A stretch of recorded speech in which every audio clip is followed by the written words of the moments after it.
වටලප්පන් වගේ රස පුඩින් එකක් කමුද? මුලින්ම භාජනයක් ලිපේ තියලා සීනි කෝප්ප භාගයක් පමණ දාලා හොඳින් කැරමල් කරගන්න. සීනි කර වෙන්න නොදී ලස්සනට කැරමල් කරගන්න.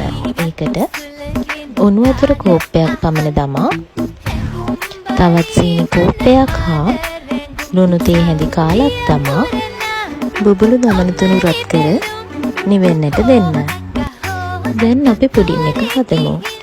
බිත්තර 5ක් ගෙන වෙන වෙනම කඩා භාජනයකට දමා ගන්න.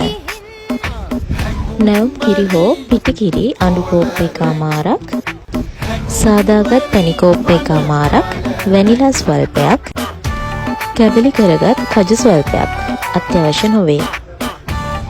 මුලින්ම බිත්තර ටික පෙන දමන තුරු හොඳින් ගසා ගන්න. කිරි කෝප්ප එකමාර දමා කලවම් කරන්න. දැන් පැණි කෝප්ප එකමාර දමා කලවම් කරගන්න. දැන් වැනිලා තේ හැඳි 2ක් පමණ දමා ගන්න.